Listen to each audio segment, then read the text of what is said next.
شریف میں آتا ہے کہ جس کی ماں ناراض ہے نا اپنی اولاد سے، جس کی ماں ناراض ہے تو اس کا رب بھی اس سے ناراض ہے. جس کا باپ ناراض اس سے اس کا رب بھی ناراض.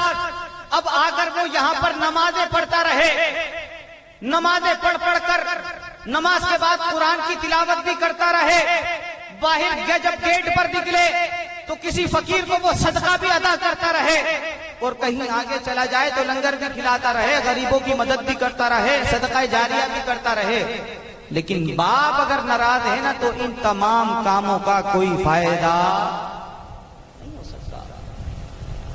باپ کو راضی کرنا ہوگا، چاہتے ہو نا.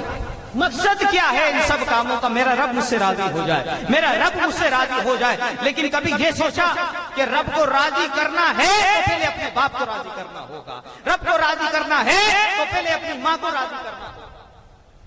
اتنے لوگ ایسے ہیں کہ جب گھر سے نکلتے ہیں آفس کے لیے، مسجد کے لیے، مدرسے کے لیے، اسکول کے لیے، کالج کے لیے، کام کے لیے، تو اپنی والدہ کے ہاتھ کو بوسہ دے کر آتا ہے. میں یہ نہیں کہتا کہ ہاتھ اٹھاؤ بتاؤ، نہیں، بس محاسبہ کرنا ہے ہمیں اپنی زندگی کے اندر. اگر کچھ کرنا ہے، کچھ بننا ہے تو بجائے ادھر ادھر جانے کے، بجائے استخارہ کروانے کے، بجائے تعویذات لینے کے، سب سے بڑا پیر تمہارے گھر کے اندر بیٹھا ہے.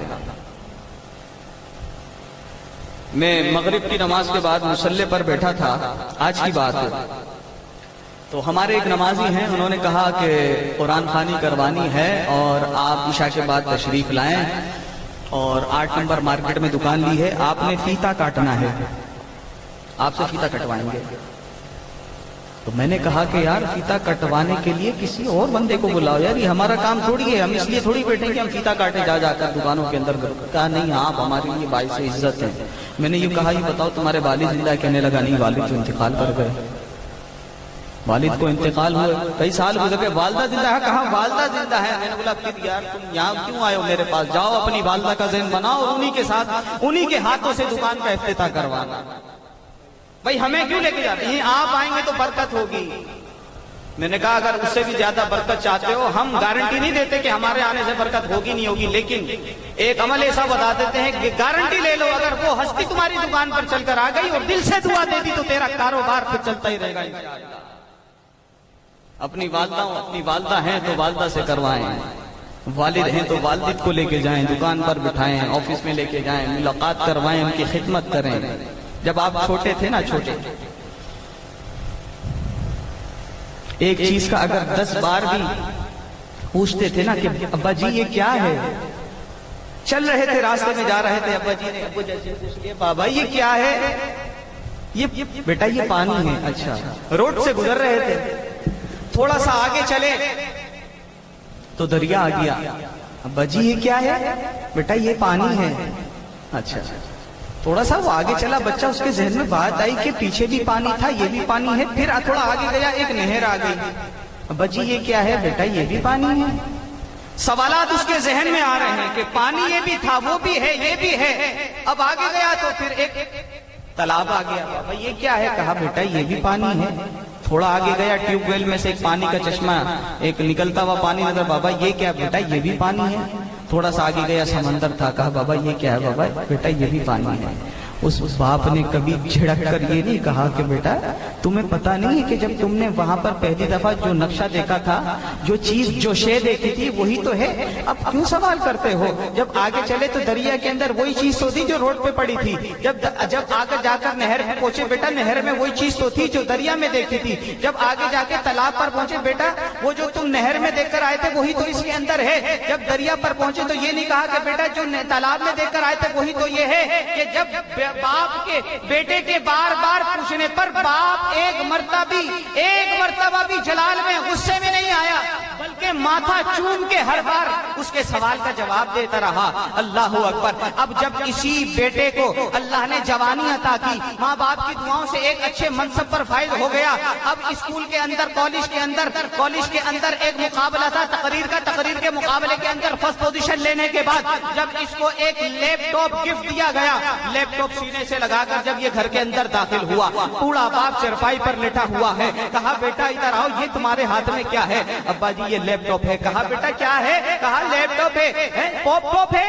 یہ کیا ہوتا ہے؟ ابا جی آپ کو نہیں پتا، بس چھوڑیں۔ بیٹا نہیں مجھے بتا تو صحیح نہیں کہ ہوتا کیا ہے، اس میں کیا ہوتا ہے؟ ابا آپ کو نہیں پتا، بابا آپ چھوڑے نا، آپ کو نہیں پتا نا، آپ کیوں میرا دماغ خراب کر رہے ہیں؟ ایک تو میں صبح سے، ایک تو میں پورے ہفتے اپنی تقریر کو بہتر بنانے کے لیے، اپنے اس لیکچر کو اچھا لیکچر کرنے کے لیے، پوزیشن حاصل کرنے کے لیے، اچھے نمبروں سے کامیاب ہونے کے لیے پورے ہفتے میں تیاری کرتا رہا، اپنا مغز اپنے دماغ کو ادھر استعمال کرتا رہا، پوری راتوں کی نیندیں میں نے اڑا دی ہیں، لیکن آپ بار بار مجھے پریشان کر رہے ہیں۔ اللہ اکبر۔ اس بوڑھے باپ کی آنکھوں میں آنسو آ جاتے ہیں، پھر اس کے سامنے وہی منظر آتا ہے کہ یہ میرے سے بار بار پوچھتا تھا، میں ماتھا چوم کر جواب دیتا تھا، اب جب دکھنے میں ہماری آنکھیں کمزور ہو گئی، عمر ہماری 80 سال 85 سال ہو گئی،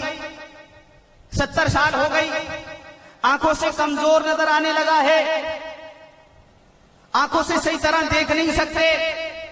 اگر ہم نے اپنے اس نوجوان لڑکے سے پوچھ لیا بیٹا یہ کیا ہے، تو ایک دم تیش میں آ گیا، جلال میں آ گیا، لیکن ہمیں تو غصہ نہیں آیا تھا، بلکہ تو ہمیں تو ہر بار پوچھنے پہ ایک نئی ممتا جاگتی تھی، ماتھا چوم کر کہتے تھے بیٹا یہ نہر ہے، یہ تالاب ہے، یہ دریا ہے، یہ وہ ہے، اس کو ہر بات کا جواب دیا جاتا ہے۔ خدا را اپنی زبان کی تیزی اس باپ پر مت چلاؤ کہ جس نے تمہیں اپنی انگلی پکڑ کر چلنا سکھایا۔ اپنی زبان کی تیزی اس ماں پر مت چلاؤ کہ جس نے تمہیں کلمہ پڑھا کر، تم توتلی زبان میں کلمہ پڑھتے تھے، تمہاری ماں تمہیں کلمہ سکھاتی تھی، کلمہ پڑھاتی تھی، لوریاں دے دے کر تمہیں سلاتی تھی۔ اس سردی کی سخت راتوں کو یاد کرو کہ جب سردی کی سخت راتیں ہوتی تھی، کھڑکیاں بند کرنے کے لیے کوئی کواڑ نہیں ہوتے تھے، کپڑے لگا کر کہ میرے بچے کو ٹھنڈی ہوا نہ لگ جائے۔ اللہ اکبر۔ جب بچہ نومولود کی حالت کے اندر بچہ جب پیشاب کر دیتا تھا تو ماں کے پاس کوئی گدڑی، کوئی چادر، کوئی کمبل، کوئی کھیس نہیں ہوتا تھا کہ اپنے بچے کے گیلے بدن کو چھپا سکے۔ اللہ اکبر۔ وہ کیا کرتی؟ اپنا بستر نکال کے تمہارے نیچے بچھاتی اور خود تمہارے گیلے بستر پر، ناپاک بستر پر سونا پسند کرتی۔ کیوں؟ کہ میرے بیٹے کو تکلیف نہ ہو، میرے بچے کی نیند میں خلل واقع نہ ہو، میرے بچہ پریشان نہ ہو، میرا بچہ سکون سے سو سکے۔ اپنا پیشاب کا بستر چھوڑ کر تم اس کے نرم و ملائم بستر پر سوتے رہے، اس کے پلو پر سوتے رہے، ساری رات جا کر وہ ٹھنڈ کے اندر گزار دیتی تھی۔ لیکن اس ماں کے ساتھ آج جب لڑکا جوان ہو گیا، شادی ہو گئی، بیوی گھر میں آ گئی، بیوی کی چند باتوں کی وجہ سے ماں کے ساتھ بدتمیزی پر اتر آتا ہے، ماں کے ساتھ زبان درازی کرتا ہے، تم نے ایسا کیوں کیا، تم نے ایسا کیوں کیا۔ اللہ اکبر۔ بڑے کیسز آتے ہیں اور سننے میں پھر یہی بات آتی ہے کہ ماں کو چھوڑ دیتا ہے، باپ کو چھوڑ دیتا ہے، یا پھر خود گھر سے الگ ہو جاتا ہے لیکن بیوی کو نہیں چھوڑتا۔ یہ بات ذہن میں رکھیے گا کہ ایک شادی مرد شادی کر سکتا ہے، 1 2 3 شادی کر سکتا ہے، بیوی تو دوسری مل جاتی ہے لیکن ماں دوسری نہیں ملتی۔ جن کی ماں